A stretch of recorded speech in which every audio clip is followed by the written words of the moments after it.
आज ये अवसर मिला है। संयम की जितनी शुद्ध साधना हो उतना पुरुषार्थ करना। पुरुष पर्याय पाकर के नेमिनाथ स्वामी ने परम पुरुषार्थ किया और सिद्ध हो गए। रजुल के जीव ने भी स्त्री पर्याय होते हुए भी आर्यिका के व्रतों का श्रेष्ठ पुरुषार्थ किया और उन्होंने भी स्वर्गलोक में एक मुकाम बनाया। कोई भी जीव इस जिन मार्ग को स्वीकार करे और पुरुषार्थ करे तो उसे उपलब्धि जरूर होती है। बस लौकिक कामनाएं, सांसारिक वासनाएं खत्म करके इस मार्ग पर यदि एक कदम भी बढ़ाया तो बाकी कदम बहुत आसान हो जाते हैं।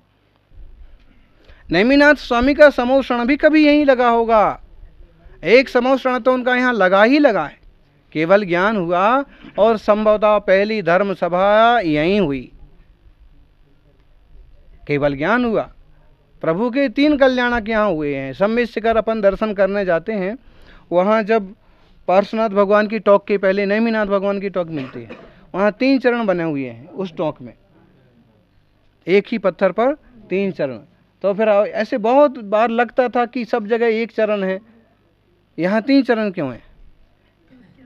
तो फिर वो आचार्य महाराज ने बताया कि नेमिनाथ भगवान के गिरनार से 3 कल्याणक हुए हैं, उसके प्रतीक स्वरूप यहाँ पर 3 चरण बनाए हैं। वासुपूज्य भगवान की जो है 5 चरण बने हुए हैं, मतलब उनके 5 कल्याणक वहाँ से हुए हैं।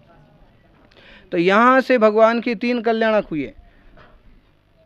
विचित्र बात है, उत्तर भारत में 2 कल्याणक, गर्भ और जन्म, और पश्चिम भारत में आकर के यहाँ उनके 3 कल्याणक हुए नेमिनाथ भगवान के। जीवों के योग संयोगों का कोई पार है? भावों की कोई कल्पना कर सकते हैं? कैसे भाव घटते हैं और कैसे भाव बढ़ जाते हैं।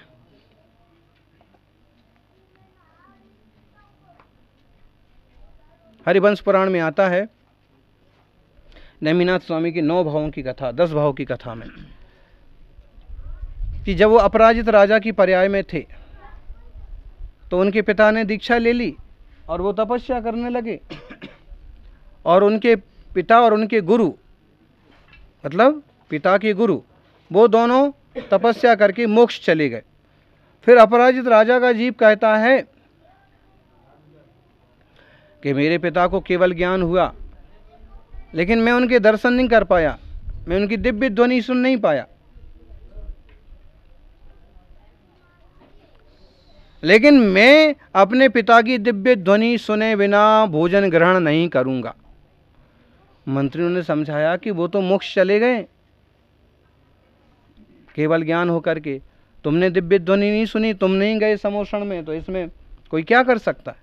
लेकिन उस काल में उस जीव के परिणाम देखो। वह जीव कहता है, अपराजित का जीव, राजा अपराजित कहते हैं क्या, जब तक मैं अपने पिता मुनिराज की दिव्य ध्वनि न सुनूंगा, नेमिनाथ स्वामी का जीव। लेकिन वहाँ भी संकल्प शक्ति देखिए, नहीं हुआ उनका आहार। 1 दिन बीत गए, 2 दिन बीत गए, 3 दिन बीत गए, 7वां दिन बीतने को आ गया तो सौधर्मेंद्र का आसन सब ज्ञान में आया। फिर देवताओं की सभा में उनने किसी को ऑर्डर दिया, आदेश किया कि जाओ और उनके पिता की समोषण की रचना करो, माया से समोषण बनाओ, उनको वापस बिठाओ और उनको भोजन कराओ। ये होनहार तीर्थंकर का जीव है।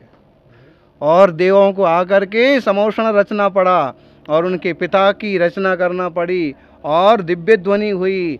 तब अपराजित ने दिव्य ध्वनि सुनी और फिर कहा कि देखो, मैंने कहा था ना, मेरे पिता मेरे को दिव्य ध्वनि सुनाए बिना मोक्ष नहीं जा सकते। फिर तब जाके पारणा हुआ। राग के बंध होते हैं, राग के संबंध भी आसानी छूटते नहीं हैं। नेमी राजुल के संबंध को 9 भाव की प्रीति बोलते हैं। जीवों के संयोग हैं। अपन भी इतने आसानी से यहाँ इकट्ठे हो गए, एक दूसरे से मेल मिलाप से काम करते हैं। निश्चित है कोई ना कोई परिणाम पहले के संबंध हैं, इस भाव के संबंध हैं। तो हम सिर्फ राग के संबंधों में ना पड़े रहें। राग भी दो तरह का, एक तो राग होता है आसक्ति रूप और दूसरा राग होता है अनुराग रूप। कामनाओं वाला राग वासनाओं में डुबाता है और अनुराग भक्ति राग वह साधना की तरफ ले जाता है। प्रशस्त राग, अप्रशस्त राग संसार की तरफ ले जाता है और प्रशस्त राग मोक्ष मार्ग की तरफ लेता है। इसी 10 तारीख को कुछ लोग बहाना बना बना के चले गए, बोले अमुक की शादी है, तमुक की शादी है, और कुछ लोग यहाँ पर स्पेशल रूप से आ गए। सुख सुविधा के सारे साधन एक साथ उपलब्ध होते नहीं हैं। धर्म ध्यान के मामले में बोलो कि संसार के मामले में बोलो, संसार के मामले में तो हो ही नहीं पाते, कुछ ना कुछ कमी रह जाती है। मोक्ष मार्ग में भी नहीं हो पाते हैं। आप शांति से सुनने बैठे हो तो वो हेलीकॉप्टर लेके आ गया और उसको अभी और आज ही लाना था। ज्ञानियों, फिर भी इसी माहौल में, इसी तरह के उल्टे सुलटे वातावरण में भी हमें अपने आत्म कल्याण के लिए पुरुषार्थ करना है।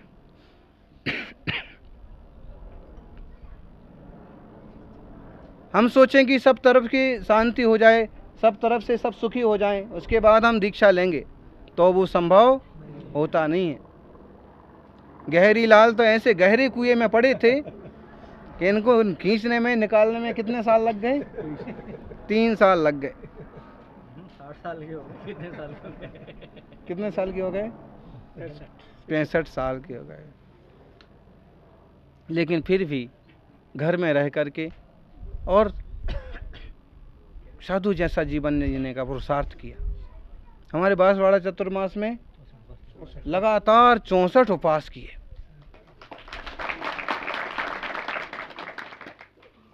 और गुरु के पारणा के बाद आहार संपन्न हुआ। ऐसे ही देवीलाल जी भी अंधेरी गए थे, हम लोग, वो भी बड़े अंधेरे में हैं। सब तरह से सुख सुविधाएं हो जाएंगी, परिवार सुखी हो जाएगा, उसके बाद हम निकलेंगे। प्रायः करके सारी कामनाएं किसी की पूरी होती नहीं हैं। नेमिनाथ स्वामी सोचते ना कि राजुल को थोड़ा समझा दूं, थोड़ा शांत कर दूं, कोई बात नहीं, अब मैं तो जा ही रहा हूँ, तू शांति से घर में रहे। वो कुछ भी ऐसा करने जाते ना तो उलझ ही जाते। उनने कुछ नहीं देखा, बैराग आया तो सीधा कहाँ चढ़ गए? गिरनार, इतने ऊंचे पहाड़ पर। सारे के सारे सुख साधन किसी को भी नहीं होते, कोई ना कोई कमी तो रहती है। बड़े बड़े सेठों को भी नहीं होते, सारे सुख नहीं होते। कुछ ना होगा तो यही होगा कि बच्चा नहीं है, बच्चा होगा तो लंगड़ा लूला होगा, अच्छा भी हो गया तो उल्टा निकल जाएगा। सुनता ही नहीं है, मानता ही नहीं है। जो संसार विषय सुख होता, तीर्थंकर क्यों त्यागे, काहे को सुख साधन करते, संजम सो अनुरागे। काहे को ऐसे? अगर संसार में ही सुख होता तो इतना पुरुषार्थ क्यों करते? इसका मतलब संसार में सुख नहीं है, वस्तुओं का सुख सुख नहीं है। ज्ञानी, पता नहीं लोग क्यों उलझा हुआ है, लोगों को पता नहीं क्या लगता है और उसी में उलझते चले जाते हैं। एक आत्मदृष्टि हो, देह में नहीं हूँ, मैं तो ज्ञायक चैतन्य आत्मा हूँ। जानन देखन ये मेरा स्वभाव है, इसके अलावा ये सब रचना पुद्गल की रचना है। ऐसा सूक्ष्म तत्व। प्रवचन सार एक बहुत सुंदर प्राचीन ग्रंथ है, कुंद कुंद स्वामी की महान रचना। और जब चारित्राधिकार का उन्होंने प्रारंभ किया तो उन्होंने शुरुआत यहाँ से की, दुख परिमुखम जिण वर वसे पुणो पुणो समणे, परिभज्यतु सामण्यम इच्छति यदि दुख परिमुखम। वे कहते हैं कि अगर दुख से मुक्ति चाहते हो तो दीक्षा स्वीकार करो। फिर दूसरी गाथा लिखी, आपिच्छ बंधु भग्गम गुरुआ परमेण तमणमंसिता। बंधु वर्ग को पूछ करके, बंधु वर्गों को पूछना जरूरी है। गृहस्थी बसाई है तो अब गृहस्थियों से आज्ञा लेना भी जरूरी है। जब तक गहरे कुएं में नहीं गिरे तब तक कोई बात नहीं, जब तक बंधन में नहीं पड़े, 7 फेरे जब तक नहीं पड़े तब तक कोई बात नहीं। और एक बार तुमने 7 चक्कर लगा दिए, एक बार मांग भर दी कि जिंदगी भर मांग भरते रहो, अब ये चाहिए, अब ये चाहिए, अब ये चाहिए। हाँ, पूछना पड़ेगा। कभी कभी कोई बहुत आकुल हो करके आते हैं, कहते हैं कि महाराज जी मुझे दीक्षा दे दो। अरे भाई दीक्षा तो दे दो, लेकिन तुम्हारे परिवार में कौन कौन है? 2 छोटे बच्चे हैं, पत्नी है, अमुक है, पहले उनसे पूछो। उनसे पूछे बिना दीक्षा नहीं हो सकती। क्यों? एक लोक व्यवहार भी होता है। दूसरा, जब तुमने वो मार्ग स्वीकार किया है तो उसको पूरा करके आओ, या फिर उनकी आज्ञा लो। किसी के साथ आप अन्याय नहीं कर सकते हो। अगर ऐसा वैराग्य का ऊंचा कोई परिणाम था तो फिर आपने गृहस्थी क्यों बसाई हैं? अब जब ओखली में सिर दिया है तो मूसल की मार खाओ, और कभी मौका मिले और सही योग संयोग मिले तो फिर निकलो, छोड़ो। हाँ, लेकिन किसी के साथ आप अन्याय और गद्दारी नहीं कर सकते। वो बात सही है कि आप अपनी आत्मा का कल्याण करो ज्ञानी, दूसरे का जोना होना सो होने दो, वो बात सही है। लेकिन भगवान महावीर स्वामी ने या आचार्यों ने हर बात को व्यवस्थित रूप से सामने रखा है। तो गृहस्थी में प्रवेश किया है या करना है तो भी एक ईमान, एक विवेक और एक श्रावकाचार पूर्वक हो। और अगर मोक्ष मार्ग में बढ़ना है तो सम्यक पुरुषार्थ करो, ताकि अपना एक ही भाव सार्थक हो। फिर से भाव मिलेगा, फिर दीक्षा ले लूँगा, कोई ज़रूरी नहीं है। आज वो दादाजी आए थे वंदना करने, मेघराज जी हैं, और उनको चक्कर आ गया। पीछे से सिर में लग गई, आगे से नाक में लग गई। कुछ अच्छा योग था कि डोली वालों ने और कुछ लोगों ने उनको संभाल दिया। मान लो कहीं लुढ़क ही जाते पहाड़ पर से, फिर जीवन का कोई गारंटी है हैं? समझाने वाले कहते हैं कि 1 साल बाद ले लेना, महाराज जी तो आ ही रहे हैं, तब ले लेना। लेकिन तब तक क्या परिणाम रहे, परिवार में कैसी घटना घटी, खुद के भावों का क्या हुआ। भावों का उतार चढ़ाव बाजार के भाव की तरह हमेशा ऊंचा नीचा होता रहता है। यहाँ बैठे हो वैराग्य के भाव हो रहे हैं, 5वीं टॉक की वंदना के भाव हो रहे हैं, लेकिन जैसे ही नीचे उतर के भोजनशाला में घुसोगे, हाँ, परिणामों का द्रव्य क्षेत्र काल भाव तो प्रभावित करते ही हैं, लेकिन अपनी पुद्गल कर्म बरगणाएं भी समय में जीव को प्रभावित करती हैं। कभी किसी जन्म में सोचा होगा आपने, इनने तो सोचा ही होगा और हमने तो सोचा ही था कि गिरनार जी यदि जावें तो पहाड़ पर कोई दीक्षा संपन्न होना चाहिए। इन जीवों ने भी सोचा होगा और आप लोगों ने भी सोचा होगा। आप कहोगे बार बार पहाड़ नहीं, पहाड़ तो दुनिया में बहुत हैं, लेकिन जहाँ से नेमिनाथ भगवान मोक्ष पधारे हैं, ऐसे पवित्र स्थल पर पहुँचना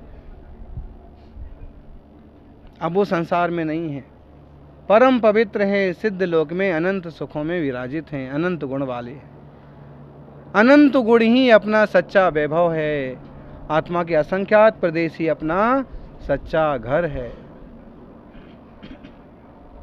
बस इतना ही कहेंगे कि गृहस्थी में भी रहो तो कीचड़ में कीड़े की तरह नहीं रहना, कमल की तरह रहना। कमल कीचड़ में ही रहता है, लेकिन यूं बाहर बाहर निकलता है, और अगर कीचड़ बढ़ जाए, पानी बढ़ जाए तो ऊपर और उठ जाता है। और कीड़ा गुरबीला, गोबर का कीड़ा, वो उसमें हो कभी ऊपर भी किसी तरह से आ जाए तो चोंच गड़ा गड़ा के, मुंह गड़ा के वापस नीचे नीचे घुसता है। वो एक आसक्ति का प्रतीक है और दूसरा निरासक्ति का प्रतीक है। तो आप लोग गृहस्थी में हैं तो कीड़े की तरह ही नहीं हो, कमल की तरह। कभी कोई सन्यासी त्यागी मुनिराज आ गए, यथायोग भरपूर सेवा करो। और साधु संतों को साधु संतों के योग्य ही उपकरण दो। साधु संतों को पिच्छी, कमंडलू, आहार दान, बहुत हुआ था सुंदर सा कोई बढ़िया तत्व ज्ञानमय शास्त्र ऐसा। और ऐसे उपकरण मत दो कि जिनके कारण से उनके परिणाम दिग्भ्रमित हों। हैं आजकल के ज़माने में, आधुनिक युग में पता नहीं कैसे कैसे साधन आ गए। एक इडियट डब्बे में, मोबाइल में सारी दुनिया, कर लो दुनिया मुट्ठी में। अभी हमारे मुंह से तो यहाँ शब्द निकला नहीं और पहुंच गया अमेरिका तक।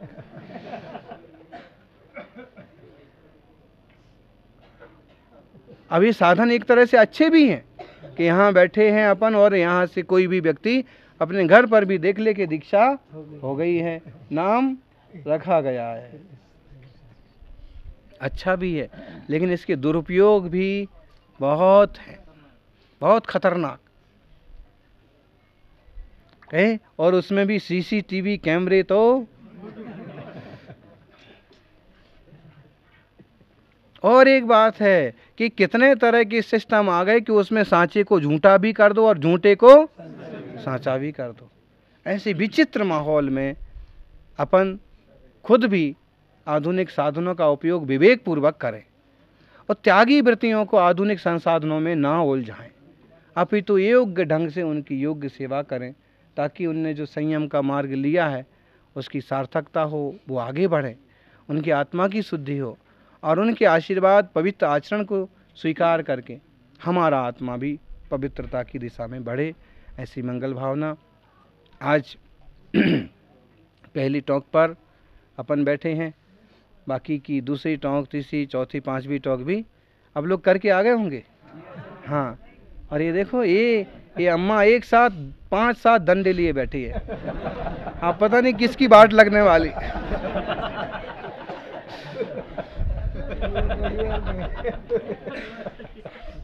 वो सबकी सार संभाल, माताओं में एक गुण बहुत बड़ा होता है कि सबका थोड़ी सार संभाल की भावना रहती है।